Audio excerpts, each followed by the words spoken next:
Em apenas 8 meses, eles bateram todos os recordes e venderam 3 milhões de discos. Triplicaram a audiência de todos os programas de TV que pisaram. Lotaram estádios, fizeram o Brasil inteiro gargalhar. Mas tudo acabou na noite de 2 de março de 1996. Uma das datas mais tristes e memoráveis para todos os brasileiros que viveram os anos 90, está completando 30 anos agora em março. Uma enorme tragédia que marcou o fim de uma era na música e na TV brasileira. Mas essa história é muito mais do que isso. É a história dos 5 meninos de Guarulhos que, contra tudo e contra todos, acreditaram que o impossível não existe e se tornaram o maior fenômeno dos anos 90. Essa é a história dos Mamonas Assassinas.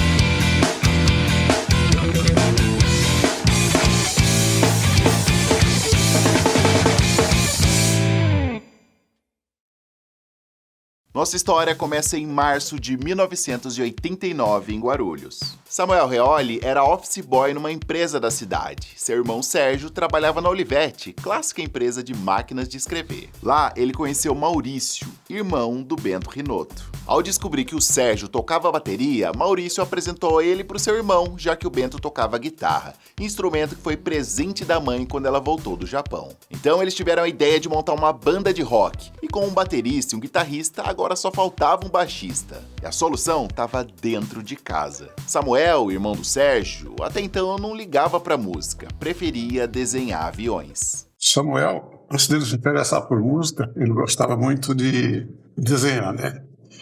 E uma das especialidades dele era desenhar avião.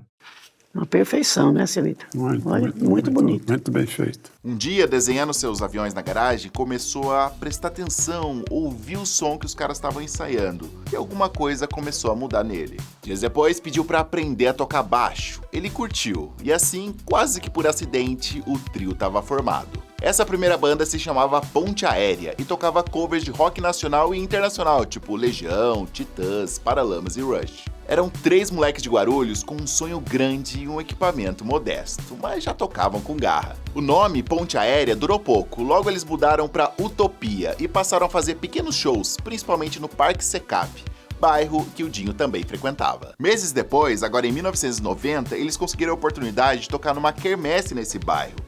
E o momento nesse show mudaria para sempre a história da banda. O público pediu para que a banda tocasse uma música do Guns, só que tinha um problema, nenhum dos integrantes sabia cantar nenhuma música deles. Foi então que um jovem da plateia levantou a mão, subiu no palco e cantou. No Information, mas a galera adorou, e como vocês devem imaginar, esse cara era o Dinho.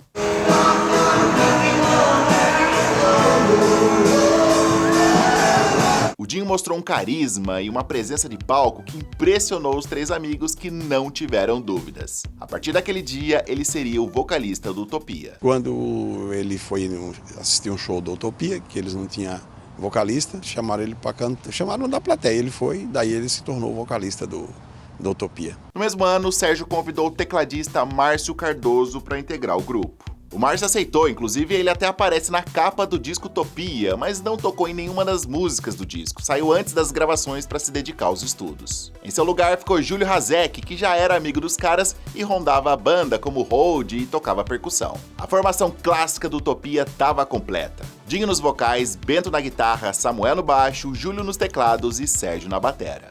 Somos a banda Utopia, muito famosa mundialmente no Secap. O som era um típico rock nacional honesto, influenciado pelas bandas que eles adoravam, tipo Capital, Titãs, Legião e Paralamas. No canto escuro da rua, de volta ao velho caminho. Quero ouvir frases malditas, quero ouvir palavras nunca ditas a ninguém. Pra levantar um trocado, a banda chegou a fazer alguns comícios políticos, e foi nessa época que o Dinho compôs Pelados em Santos e Robocop Gay, que ele cantava de zoeira só pra animar esses eventos. Tocava em comício pra ganhar grana. Foram mais de 20 shows nessa campanha aí. Isso ajudou a juntar uma graninha. Então foi daí que saiu a grana pra fazer primeiro disco. Depois que a gente tocava Pelados em Santos, a gente se aproximava, eu me aproximava demais do público, ao ponto de que o público do comício é velho, criança, mulher, moleque, adolescente, pá. Não tem em geral. É de graça. Quem estivesse no bairro ia lá ver.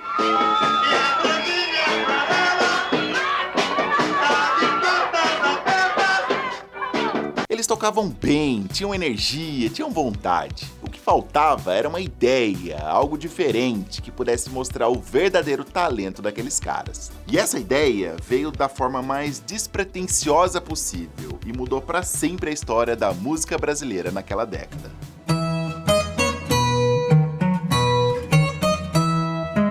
No início dos anos 90, um jovem produtor musical chamado Rick Bonadio operava um estúdio modesto na Serra da Cantareira, em São Paulo. Ele estava precisando de novos clientes, então para divulgar os seus serviços, ele começou a anunciar num jornal que circulava de graça em algumas cidades. E foi através desse anúncio que a banda Utopia chegou ao seu estúdio. A primeira impressão do Bonadio não foi de muito entusiasmo, não. Ele achou a banda legal, mas meio fora de época. Ele achava que o som dos caras soava como o rock dos anos 80 e a década de 90 precisava de algo novo. Os caras eram engraçados, carismáticos, mas não tinha nada ali ainda que pudesse fazer a banda se destacar em meio a centenas de outras bandas de rock. Além disso, o Rick achava que os caras eram muito divertidos, e isso não combinava com o som triste e melancólico da banda. Se não tivesse me iludido, teria sido melhor pra mim. Ainda assim, o Rick sabia que os caras eram bons, e em 92 a banda Utopia lançou seu primeiro disco. Estão eufóricos com o seu novo disco. Saiu agora, tá quentinho, né? Tá quentinho, e nós tava sentados em cima quando a gente veio. Coisa maravilhosa. Esse é uma figura. A Utopia chegou até a aparecer em alguns programas locais de TV, principalmente em quadros dedicados a bandas de garagem. Eu não vejo mais no horizonte infinitos, já não sinto mais as suas curvas e gemidos. Eu já não posso ver o que eu quero tanto dizer. Se me coloco frente a frente com um espelho e novamente me apanho fingindo, para mim mesmo mentindo e de mim mesmo fugindo. Mas o sucesso não veio. Eles produziram 1000 cópias do LP, mas venderam apenas 100 discos. Mas a Utopia continuou fazendo shows, ensaiando, acreditando. A gente sempre foi otimista. Mesmo nos tempos de Utopia, que a gente não era ninguém, né? A gente acreditava mais que todo mundo. O Dinho tinha o sonho de um dia tocar num lugar grande, como o ginásio Tomeuzão de Guarulhos. Certa vez ele ficou sabendo que o Guilherme Arantes tocaria lá. Foi com a banda pedir a oportunidade de abrir o show, mas ele acabou sendo humilhado pelo dono do lugar, que disse que lá era um lugar só para bandas grandes, importantes, e que o Dinho e sua banda nunca tocariam lá. Sendo filho da cidade, né? O Dinho quis fazer a abertura do show aqui do... Eles acharam que ele não tinha público para cantar no Tomeuzão. E eles trouxeram uma banda de fora, o outro que também não tinha público também, né? As coisas não iam bem pro Utopia, mas tudo começa a mudar em 1994. O Dinho ia participar de um churrasco com os amigos e, por pura brincadeira, para animar mesmo a galera, ele pediu pro Rick para gravar 2 músicas no estúdio. Essas músicas eram completamente diferentes do rock sério da Utopia. Tinham muita zoeira, humor escrachado, letras de duplo sentido e referências do cotidiano brasileiro. Quando o Rick ouviu a gravação, finalmente ele enxergou naquelas 2 músicas o que a Utopia não tinha conseguido mostrar em anos de rock sério. Uma identidade única, divertida e arrebatadora. E nessa, ele falou, eu vou fazer 2 músicas aí, Rick, que eu quero tocar num churrasco.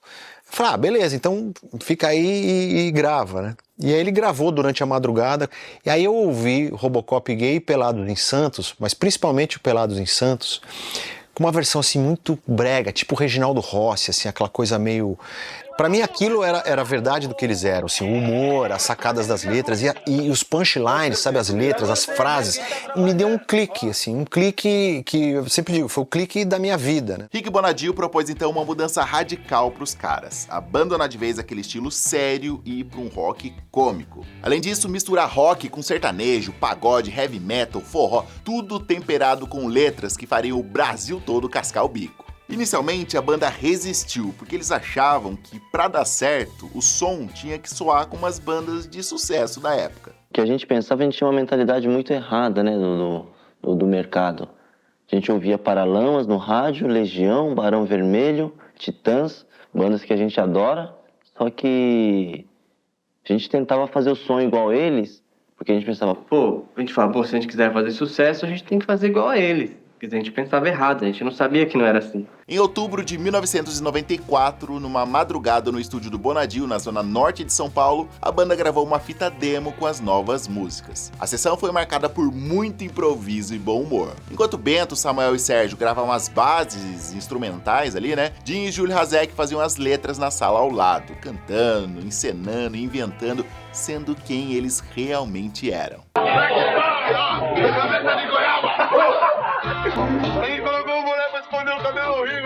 Inclusive foi nessa noite que nasceu um dos personagens mais queridos da história da banda. Ao tentar fazer uma piada com o nome de um sanfoneiro chamado Brezequeba, músico que gravava no mesmo estúdio, Dinho se confundiu e chamou Rick Bonadio de Kreuzebeck. O erro foi tão engraçado que ficou no disco. Eu tava gravando uma banda de forró que o sanfoneiro chamava Brezequeba.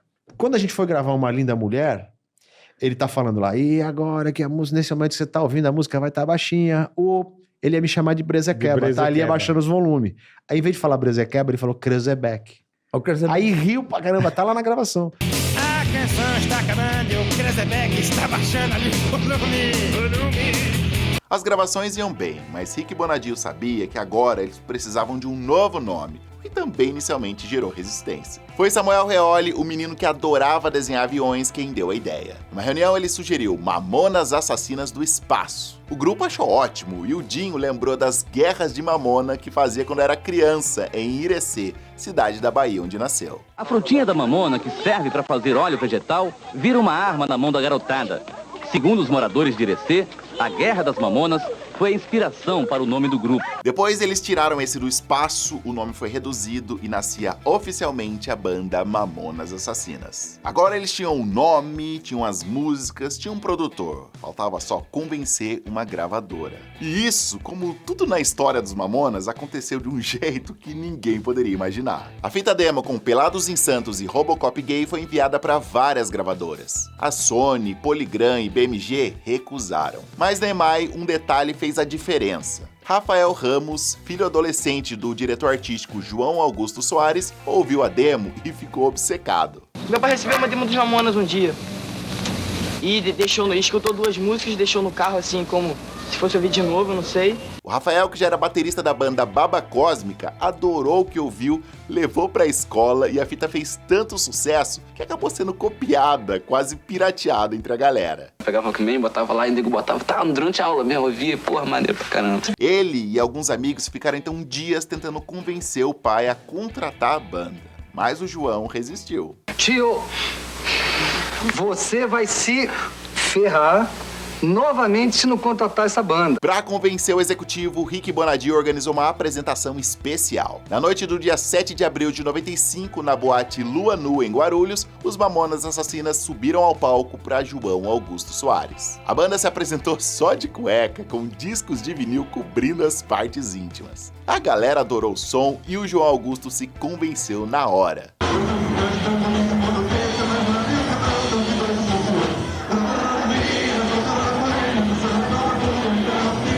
O João falou pro Rick não mostrar os caras pra mais ninguém, e no dia seguinte o contrato tava assinado. Música nem sempre é cultura. A EMI Odeon ultimamente anda pisando na bola. Eles acabaram de contratar Mamonas Assassinas. É verdade mesmo. As gravações do álbum aconteceram entre os meses outubro de 94 e março e junho de 95. A EMI exigiu um mínimo de 10 músicas, mas a banda só tinha 3 prontas. Então, em apenas uma semana, Dinho e Júlio Hazek compuseram as 12 faixas restantes. Uma delas, chamada Não Pay Jack Baby, uma paródia dos Beatles, foi vetada pela gravadora por excesso de palavrões e ficou fora do disco. Não pay Jack Baby,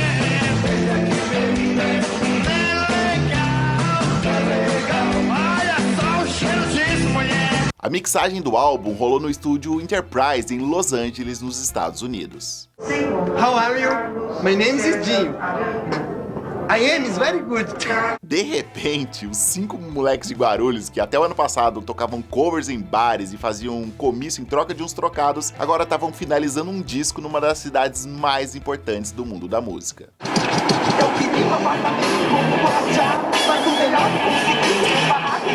De volta ao Brasil, no dia 2 de maio de 95, rolou a primeira aparição dos Mamonas na TV. Foi no programa Mulheres, da CNT. Uma produtora do programa tinha assistido a um show da banda e ficou impressionada e chamou os caras para uma entrevista. Bom, eu falo mesmo, eles já estão azucrinando aí, aprontando antes mesmo do lançamento do CD. Está previsto para que mês, mais ou menos? No final de maio, desse mês, né, maio, ou o comecinho do próximo mês. A gente está ainda aguardando, porque falta terminar 3 canções lindas de coração.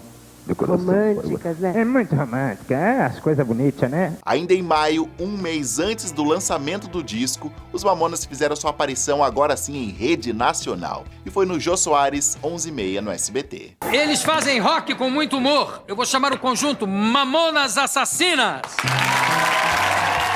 O Jô Soares é um dos caras mais importantes na história dos Mamonas e as pessoas não sabem. Vocês não trouxeram uma roupinha dessas pra mim?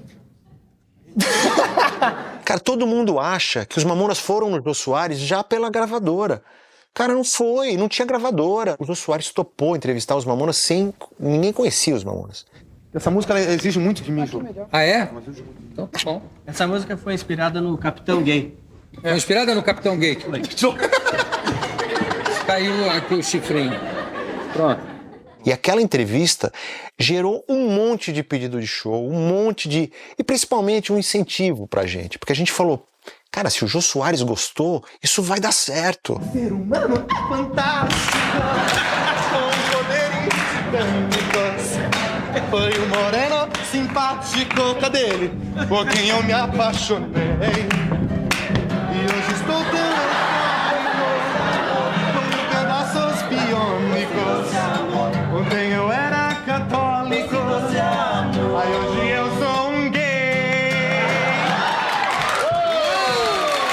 Um mês depois, no dia 23 de junho de 1995, o disco dos Mamonas foi finalmente lançado. A capa, que aqui a gente precisou censurar por conta do YouTube, traz os músicos pendurados em uma mulher nua de seios fartos. Essa mulher era a Mari Alexandre, que tinha saído na Playboy anos antes e estava super em alta nos programas dominicais da TV. Mas a inspiração foi da Mari Alexandre. Ela sabe da história. O logotipo era a marca da Volkswagen de ponta cabeça, fabricante da lendária Brasília Amarela. O disco finalmente chegou nas lojas e o resultado foi imediato e avassalador.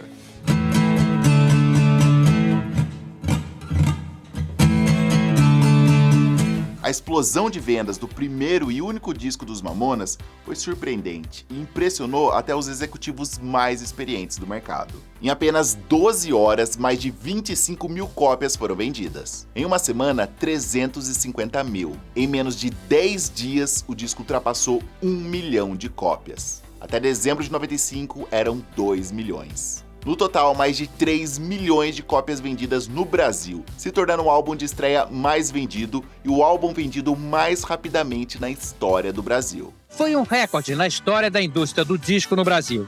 Eles chegaram a vender 50 mil discos por dia. O disco também vendeu mais de 20 mil cópias em Portugal, conquistando o certificado de ouro no país europeu. A BPD certificou o álbum como disco de diamante, a maior certificação da indústria fonográfica brasileira. Incrivelmente, as 14 faixas do disco viraram hits, que eram cantadas em todos os shows nos 4 cantos do país. A gente tá fazendo uma média de 5 shows por semana, que multiplica vezes 4, vai dar 38 shows. Isso aí é uma matemática pura. É, perfeitamente. A galera aqui sabe cantar todas as músicas. O legal também é isso, né, Dinho? Aqui não tem um sucesso. Todas as músicas a galera sabe cantar, né? É, eu acho engraçado isso, né? O povo desocupado, né? É impressionante, não? Olha aí. Brincadeira essa galera aqui, que sabe cantar. Além da corrida das rádios para tocar a banda e dos empresários para contratar os shows, começou uma verdadeira guerra pela presença da banda nos programas de TV. Em outubro de 95, os Mamonas apareceram no Domingo Legal e elevaram o Ibope para mais de 30 pontos. Naquele ano também passaram pelo Domingão do Faustão, Xuxa Park, Programa Livre e o Programa da Hebe. Onde quer que eles aparecessem, a audiência explodia. Vamos lá, galera do Fausto, todo mundo comigo.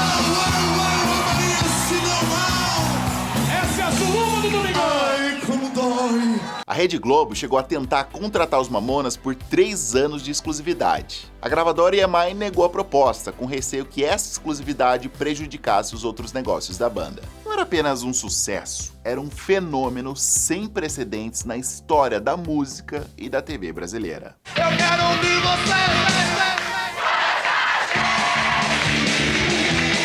Quanta alegria, a minha felicidade é um crediário nas casas Bahia.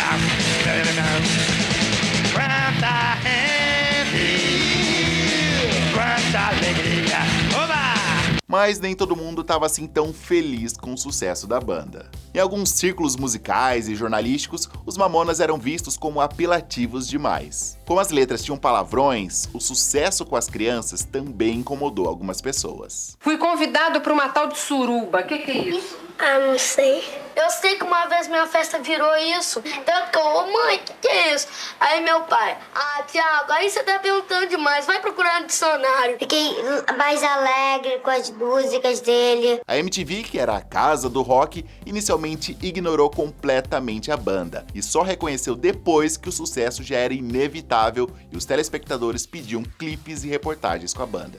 Inclusive a Ana Butler não gostou. A Ana Butler era diretora de IR na MTV. E ela é praticamente minha irmã. E ela não gostou dos Mamonas. E a MTV nunca gostou dos Mamonas. Sim, mas uma coisa, eu vou falar uma coisa. Não engoliram. Não engoliram? Não, no dia... Eu engoli Mamonas. No da revelação do ano, da escolha, revelação do ano aqui pela MTV, ganhou o Otto, Mamonas, ó. Não ganhou. Não foi Mamonas? Não foi. Mas o público não ligava para as críticas. O público queria os Mamonas. E os Mamonas deram ao público o que ele queria em shows históricos. Foram dias e noites que se tornaram memórias eternas, em uma turnê que percorreu o Brasil de ponta a ponta. Inicialmente, o cachê da banda era de R$ 3.500 por show. Parecia razoável para uma banda que estava começando. Mas o Brasil mudou de ideia muito rápido. Em poucos meses, o cachê disparou para 100 mil por apresentação, um dos maiores do país na época. Sou artista, tenho dinheiro, tenho carro e mulheres, tenho tudo o que quero. Por quê? Porque eu acreditei em mim. Você pode ter tudo isso também se você acreditar em você. Você pode ser um vencedor, como eu sou. Acredite em você, cara. Você tem potencial para isso.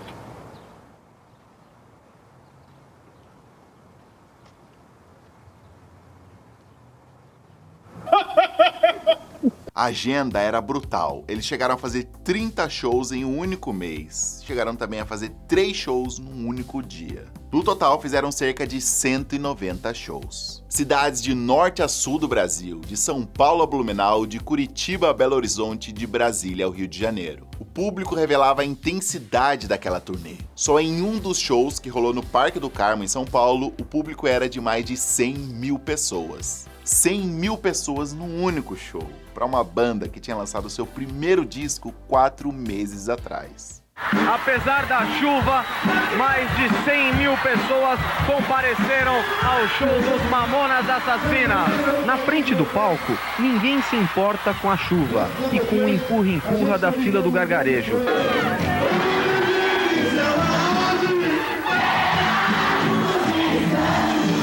Para dar conta de uma agenda tão cheia, a banda passou a viajar de jato particular, um Learjet 25D, operado pela Madrid Táxi Aéreo Limitada. Esse avião quase caiu na selva amazônica, porque quebrou o radar. Tem uma boa e uma má notícia para você que vai voar com a gente, cameraman. Qual que você quer primeiro?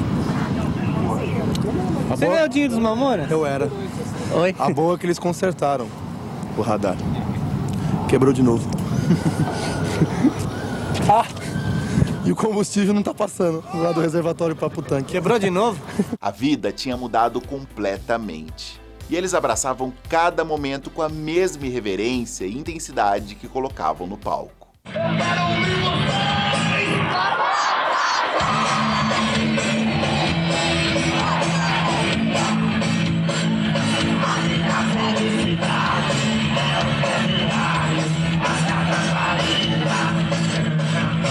Os figurinos eram parte essencial do espetáculo. Roupas do Chapolin Colorado, de presidiário, coelhinhos e personagens completavam a postura escrachada no palco. Inclusive, a maioria das roupas eram feitas à mão, costuradas pela própria mãe do Samuel. Faustão, quando que eu podia imaginar na minha vida que eu ia ter 2 filhos mamonas, ainda assassinas, Faustão? Dá um conselho para esses meninos, Faustão. Valeu. Como que eu fico perante meus vizinhos? Obrigado, fico mano. morrendo de vergonha com essas músicas que eles cantam. Que força, não? Isso aqui é família, é uma família que dá força, né? Obrigado, força, gente. Essa aqui era do Sérgio, né? Do Presidiário. E foi a minha esposa que fez também. Dona Nena sempre fazendo as fantasias, né? O público adorava, crianças, adolescentes, adultos e idosos. Os Mamonas tinham a incrível capacidade de conquistar todas as gerações ao mesmo tempo, sempre com muito bom humor, até mesmo em meio aos imprevistos. Apesar de ter enfrentado problemas no voo, o pessoal do Mamonas Assassinas já chegou em Curitiba fazendo estripulias. Aproveitaram para secar as roupas nas turbinas do avião. O sucesso era tamanho que outras bandas começaram a evitar se apresentar nas mesmas cidades onde os Mamonas estavam, porque eles atraíam todo o público para si. Em janeiro de 1996, a banda é convidada para tocar no Tomeuzão, aquele mesmo ginásio gigante que 5 anos antes barrou os caras, dizendo que eles nunca tocariam lá. O Dinho não se conteve e fez um desabafo poderoso aquele dia.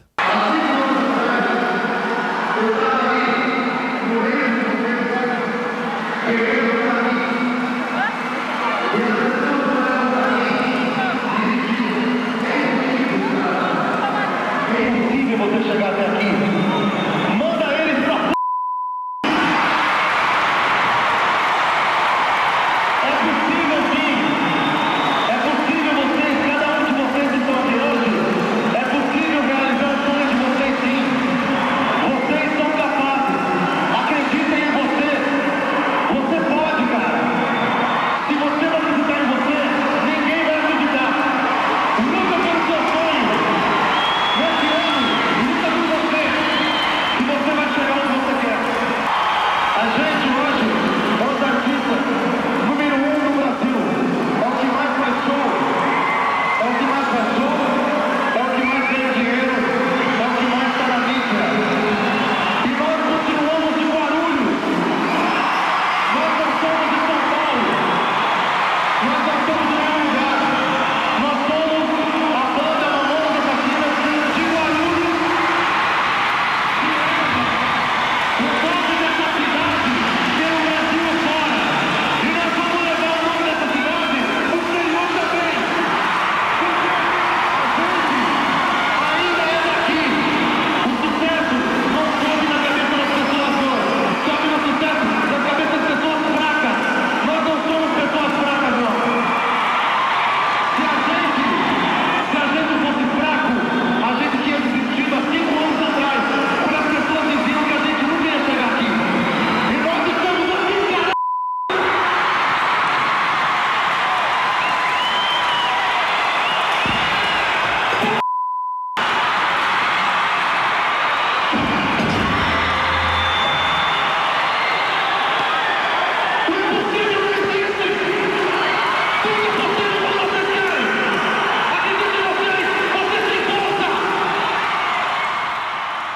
Mas tinha uma coisa que eles sentiam todos os dias, mas o público não via. Muito cansaço. A jornada era extremamente exaustiva. Os shows, entrevistas e presenças nas rádios aconteciam sem parar. Os voos se multiplicavam. O piloto e copiloto que acompanhavam a banda acumulavam horas e mais horas de trabalho que ultrapassavam os limites legais. Apesar do cansaço, o clima nos bastidores era o de sempre. Zoeira nível 5ª série o tempo todo. O clima da equipe é muito bom, né? Mesmo que você tá cansado do tal, sempre tem alguém que tá bem e passa energia e levanta todo mundo. Desde de criancinha eu sou uma pessoa muito calma, eu odeio... Sai de perto de mim, cara. Sei lá. Eu acho que a violência não leva a nada. Nós já estamos milionários o suficiente. Nós acabamos de comprar a Torre Eiffel E nós só fizemos... gastou tudo a grana. E a gente vai mandar consertar a Torre de Pisa, também que tá torta. E a gente já fez um rolinho na Torre Eiffel. No Rio Tietê, um negocinho, ó. Estamos vendendo um terreninho lá, quem quiser. Em março de 96, a banda estava prestes a fazer o último show da turnê brasileira. Depois eles iam partir para a primeira tour internacional que começaria em Portugal. Dias antes desse último show, os familiares dos músicos perceberam que tinha algo estranho no ar. Dinho, que sempre foi um dos mais animados, passou a ficar quieto, recluso. Eu senti umas tristezas antes. Sabe aquela tristeza que não tinha explicação? Uns 3, 4 dias antes, assim, aquela tristeza, eu fazia de tudo. Não sei o que está acontecendo. E eu também notei o Dinho muito cabisbaixo. Eu entrava no quarto, ele estava de cabeça baixa. Eu falava, o que foi, Dinho? Ele, não, mãe, é só cansaço. E dava para perceber um semblante estranho nele. De cansaço, uma coisa estranha, um semblante estranho, enfim. De última hora, marcaram um show em Brasília que a própria banda não queria fazer. Mas em respeito aos fãs, eles fizeram. Estava eu, o Dinho, o pai dele, se eu não me engano, a Grace. E o Dinho falou pro pai dele, eu não queria ir nesse show, sabe, queria ficar com vocês e tal. E o pai dele falou, você não quer, a gente vira o carro, volta e acabou, você não vai. E ele, não, eu vou. Ele tava super gripado, garganta ruim, ele não tava bem de saúde. E a gente foi pro aeroporto, e numa área reservada, ele ficou sentado de canto, não estava muito bem. E o Júlio me chamou, que o Júlio era muito meu amigo. Me lembro que a gente subiu um andar que dava para ver eles embaixo. E o Júlio falou assim para mim, tem alguma coisa errada que eu vou precisar da sua ajuda. Alguma coisa tá errada, eu não sei se vou deixar a banda, se a banda vai acabar. O último show de Brasília realmente não estava marcado, né? Foi marcado em cima da hora.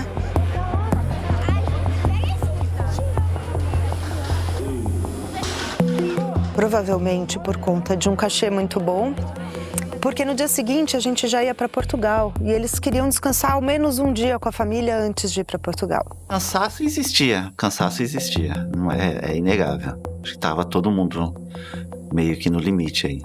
Tinha essa questão de Portugal, que era muito interessante, né? Um dia antes, Júlio Hazek vai cortar o cabelo e, como quem parece sentir o que estava prestes a acontecer, fala sobre um sonho ruim que teve aquela noite. Ele estava meio estranho, assim. Meu irmão normalmente coçava a nuca quando ele estava nervoso. Essa noite eu sonhei com um negócio assim, parecia que o avião caía, não sei. Eu vou rezar por vocês. No dia 2 de março de 1996, os Mamonas Assassinas fazem o último show no estádio Mané Garrincha, em Brasília. A turnê do Mamonas Assassinas começou em setembro do ano passado e termina hoje com um show aqui no Mané Garrincha. Durante 6 meses, a banda fez 180 apresentações em todo o Brasil para um público de aproximadamente 1.600.000 pessoas. Essas são as imagens dos últimos momentos da banda no palco.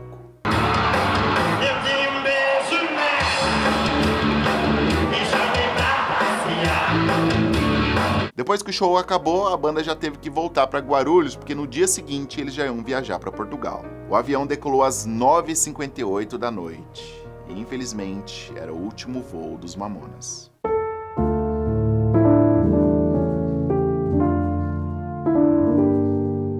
A bordo do avião, 5 integrantes da banda. Dinho, 24 anos, Bento Rinotto, 25 anos, Samuel Reoli, 22, Júlio Hazek, 28 e Sérgio Reoli, 26 anos. Além deles, o piloto e copiloto Jorge Luiz e Alberto Takeda. Também a bordo 2 membros da equipe, o segurança Sérgio Porto e o ajudante de palco Isaac Souto. Ao todo, 9 pessoas a bordo. Valéria Zopello, namorada do Dinho, tinha assento reservado e estaria nesse avião, mas foi convencida minutos antes pelo próprio Dinho a desistir da viagem. Eu ia junto nesse avião. Quando a gente desceu já para embarcar no aviãozinho, o Dinho falou, não vai para casa, arruma a minha mala e a sua, porque muita coisa dele estava na minha casa.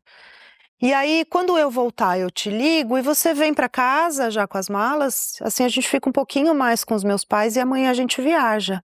E tá bom. O que aconteceu nas horas seguintes só seria reconstituído depois nas investigações. A tripulação tinha acumulado uma jornada de trabalho de aproximadamente 17 horas, ou seja, 6 horas acima do limite previsto pela lei. O piloto tinha relatado cansaço durante as escalas do dia, descrevendo a sensação como ter areia nos olhos. Eles estavam com excesso de cansaço, os reflexos estavam lentos. Às 11h06 da noite, o Learjet fez o último contato com a torre de controle do aeroporto de Guarulhos, recebendo permissão para pousar. Mas a aeronave arremeteu e subiu de novo. Terra Delta arremetendo, senhor. Sim, para a torre Guarulhos. Torre Guarulhos, Terra Delta arremetendo, senhor. Segundos depois, a torre perdeu o contato. Às 11h16 da noite, o avião sumiu do radar. Varig 854 070854. Terra Delta, São Paulo.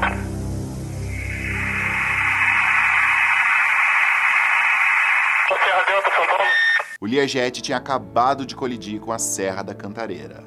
Ninguém sobreviveu. Um piloto da Varig viu fogo na montanha e informou a torre de controle. Mas a escuridão e a neblina densa dificultaram as buscas à noite. O 854 passou uma fumaça preta agora, bastante quantidade aqui.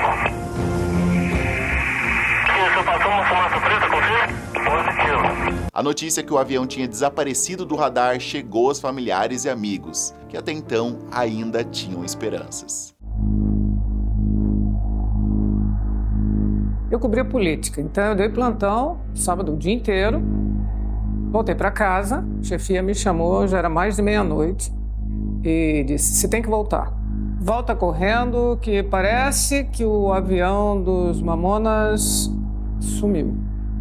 E esse tipo de notícia você recebe, mas você pensa, pode ser engano. Cedeu Brandt que ligou.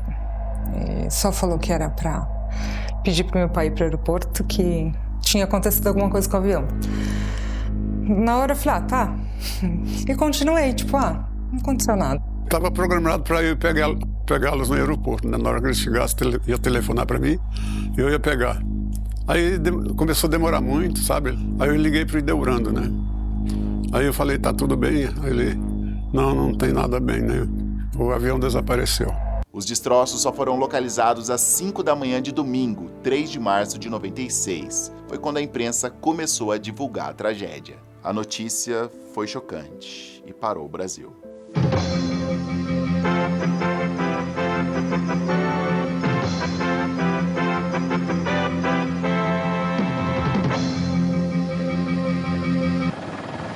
Nós voltamos com imagens ao vivo do helicóptero da Rede Globo, que nesse momento sobrevoa a região da Serra da Cantareira, onde caiu o avião que trazia o grupo Mamonas Assassinas de Brasília.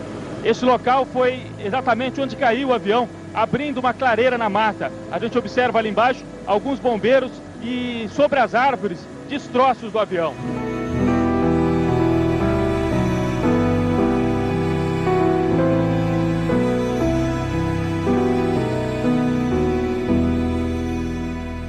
Meses depois, a investigação oficial concluiu que a tragédia foi causada por uma combinação de fatores. Fadiga da equipe por conta da alta jornada de trabalho, imperícia dos pilotos e falha na comunicação com a torre de controle. Mas na época, inicialmente, muitas pessoas colocaram a culpa só no piloto. Chegaram a dizer até que ele não tinha permissão para pilotar aquele avião, o que obrigou a sua viúva esposa a mostrar o certificado na TV. Cristiane, e aqui eu vejo que o Jorge, neste exame, neste certificado de número 244/95, ele foi habilitado para comandar, para dirigir, se é que esse é o termo correto, o Learjet 20/30, quer dizer, ele faleceu num... 25. É. E o fundamental é que nós estamos lendo aqui que ele foi aprovado com a média geral do curso 9,2. São certificados de grande importância para o Jorge, para mim, principalmente para as crianças, porque é um citation 1 e 2, né? Com a média também de 9,2. Sem dúvida alguma, é uma peça importantíssima para mim e para a justiça, para provar que meu marido, além de competente, era um excelente profissional. No fim das contas, o relatório apontou uma série de falhas que, somadas, causaram o acidente, inclusive um erro do próprio controlador da torre. Quem era esse controlador que foi à casa de seu Hildebrando pedir desculpas? Olha, eu confesso que errei, porque estava vindo um avião de porte grande. Aí eu pedi para remeter e falei à direita, eu não falei à esquerda. Afirmativo. A possibilidade, estamos em condições visuais, curva esquerda interceptada do vento? Afirmativo. Consiga então para o setor sul, a curva em direção do Terra do Vento, Lima, Serra Delta. Afirmativo, setor norte. Em uma época ainda analógica, a notícia do acidente se espalhou pelas rádios e emissoras de TV, que transmitiam imagens dos destroços. Todas as emissoras passaram a dedicar boa parte da sua programação para falar do acidente. 1h27 nesta tarde de domingo, esta tarde triste por ocasião do falecimento do grupo Mamonas Assassinas. E o repórter Carlos Cavalcante está lá no Instituto Médico Legal.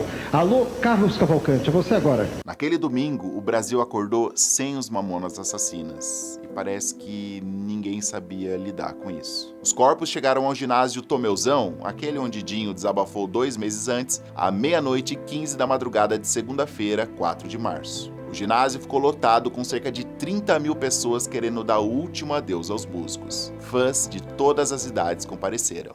A despedida dos Mamonas Assassinas durou 24 horas. Da vigília no Instituto Médico Legal até o cemitério, os fãs choraram a tragédia que acabou com a promessa de alegria. Primeiro, alguns minutos para a despedida mais dolorida.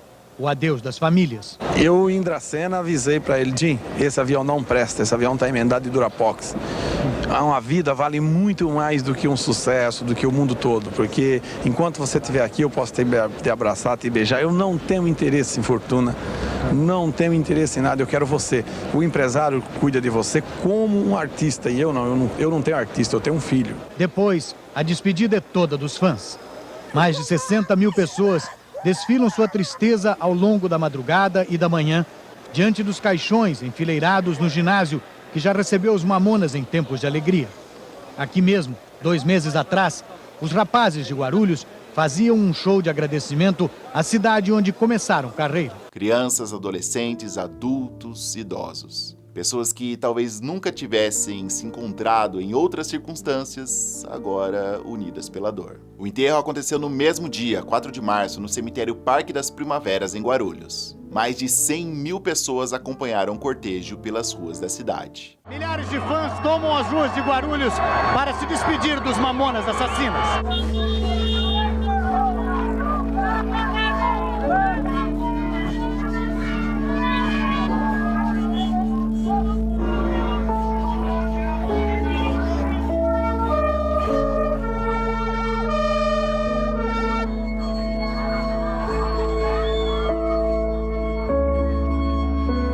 Quero se despedir pela última vez. Não pude ver eles no show que eles fizeram aqui em Guarulhos, pelo menos agora.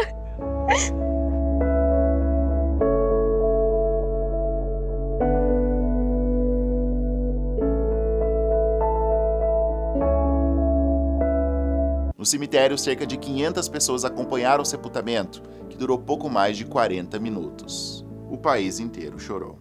As famílias fazem uma oração de despedida para o segurança Sérgio Porto, o guitarrista Bento Rinotto, os irmãos Sérgio, baterista, e Samuel Reoli, baixista do conjunto. Por último, são sepultados o tecladista Júlio Razek e o vocalista Alexander Alves, o Dinho, o mais popular dos Mamonas. Amanhã, ele completaria 25 anos.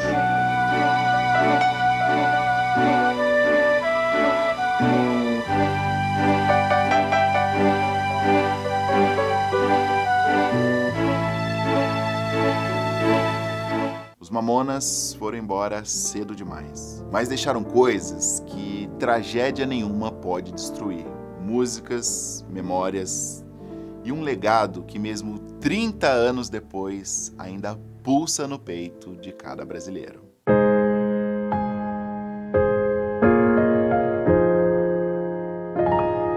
Ao longo dos anos, uma série de reportagens, documentários e homenagens foram exibidas na TV. Em 97, a Globo exibiu o especial Mamonas Assassinas, um programa de 1 hora que detalhou a carreira da banda e mostrou a vida dos familiares. Faz 1 ano, né, que ele se foi, mas Às vezes eu tenho a impressão que qualquer hora ele vai bater na porta e vai falar: abre a porta aí que eu quero entrar.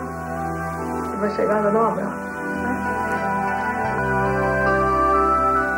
Em 2005, o Fantástico mostrou uma coisa que poucas pessoas sabiam que existia. Um caderno do tecladista Júlio Hazek com versos para novas músicas que nunca foram gravadas. O caderno tem letras inéditas, e uma delas, o Fantástico pediu pra rapaziada do Tijuana musicar. Em 2008, o programa Por Toda a Minha Vida homenageou a banda, intercalando ficção e realidade, com entrevistas de pessoas próximas. Recentemente, a Globo exibiu o documentário Mamonas, Eu Te I Love You, com imagens e depoimentos inéditos da trajetória da banda. Eu acho que de um tempo em diante, assim, eu comecei a entender, a lembrar tanto que ele amava a vida, e que o mínimo que eu poderia fazer por ele é fazer o mesmo, né? Porque um pedacinho dele tá aqui comigo, tá aqui nos meus filhos, nos meus pais, nos fãs. Eu pude ser mãe, que ele queria ser pai um dia, mas não teve chance, e eu pude realizar isso por mim e por ele. E hoje eu vejo as pessoas, depois de 30 anos, cantando, e as pessoas admirando, as pessoas se apaixonando por ele.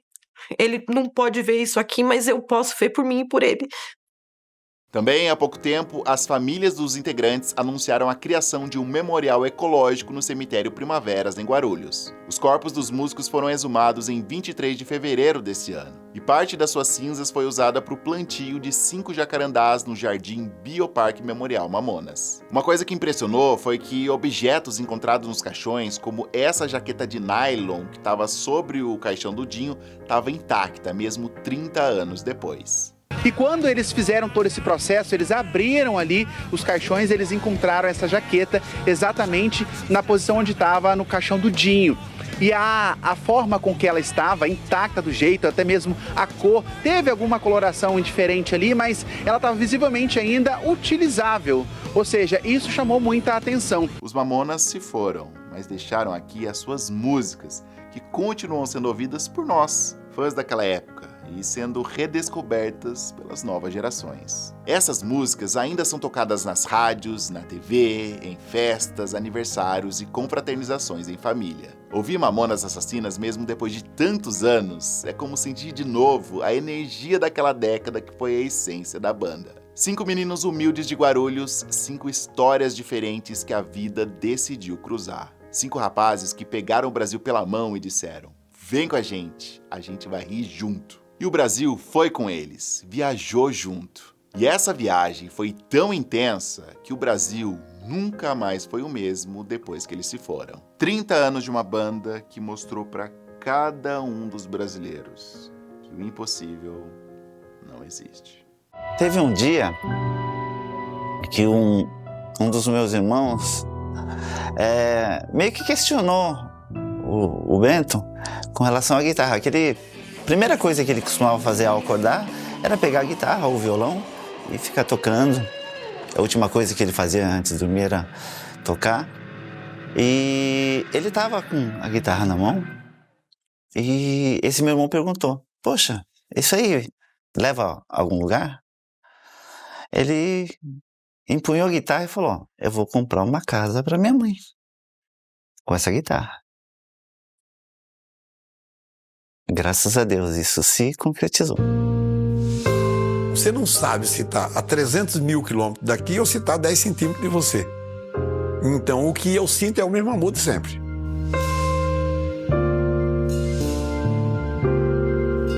É uma saudade imensa, porque eram meus únicos irmãos, né?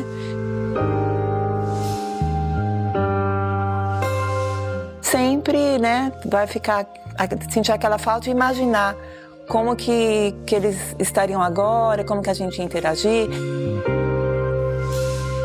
A gente não teve mesmo esse tempo de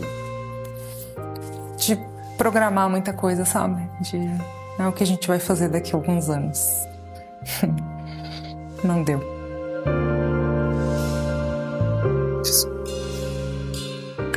Saudade.